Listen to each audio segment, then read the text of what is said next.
Who's your money on? Yeah, if I knew that, I'd be a rich man. But I am so looking forward to this race. Can Omanyala become the first Kenyan to win this title in 60 years? Or will it be Akani Simbine successfully defending his crown and joining Don Quarry and Linford Christie as the only three men to do so? The African champion and the defending champion drawn in adjacent lanes, and a little touch of the fist there, maximum respect between them. This is a massive, massive moment for them and a great moment for athletics.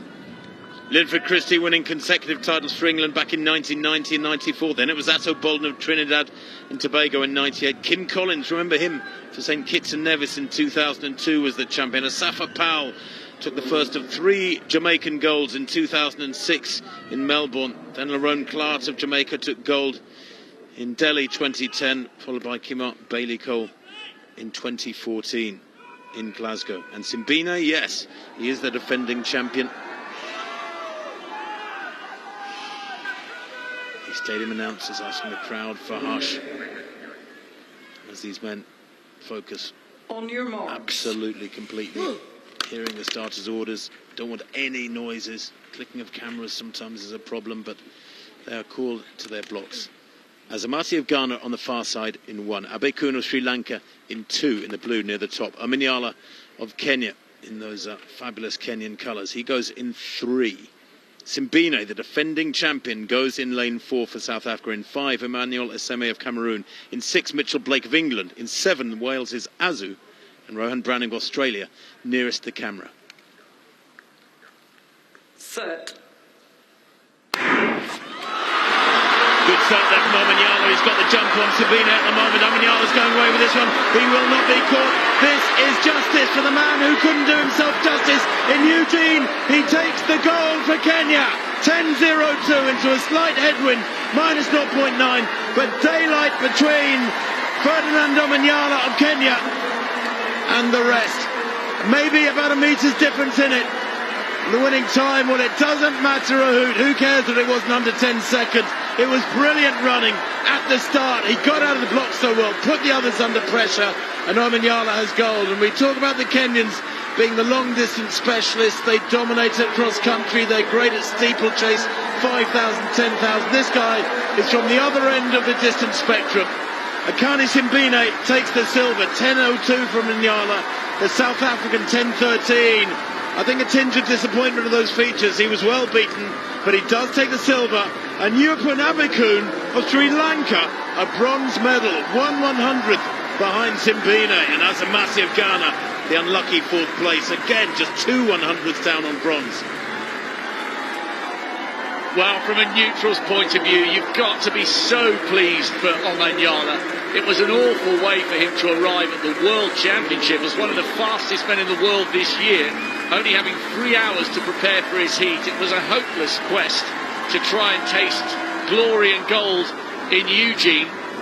And he was under huge pressure tonight, drawn right next to Akani Simbine, the defending champion, who's finished with another Commonwealth medal, silver this time, and I think he is disappointed. He felt like he let an opportunity slip there. You can tell that he's a little bit reflective rather than relieved with that silver. Amazing bronze for Yupan Abekun. The history just keeps on coming for the Sri Lankan. Their first athlete under 10 seconds and their first on the Commonwealth podium with a bronze. But what about that?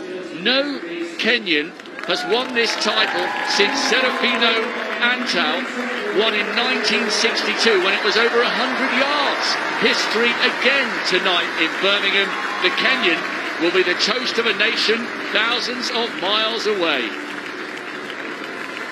Well, Omanyala was the favourite. You look at his credentials on paper, the 4th fastest in Commonwealth history, 9th fastest man ever from anywhere around the planet. 9.77 he ran in the middle of September last year.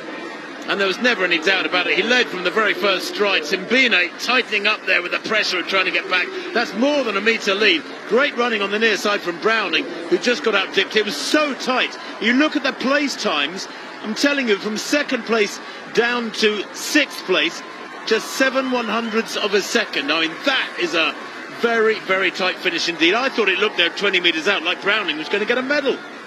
Yeah, I did, because he was closing, and then it all got a little bit tight on the line. I said this during the semi-finals. He looks like he's built like a boxer rather than a sprinter. His upper body is absolutely massive. And just like Julius Yego, who became a world champion for Kenya in the javelin, Omanyala is showing that the Kenyans don't just win medals when it comes to the steeplechase, the 1500, the 8, the 5 and the 10.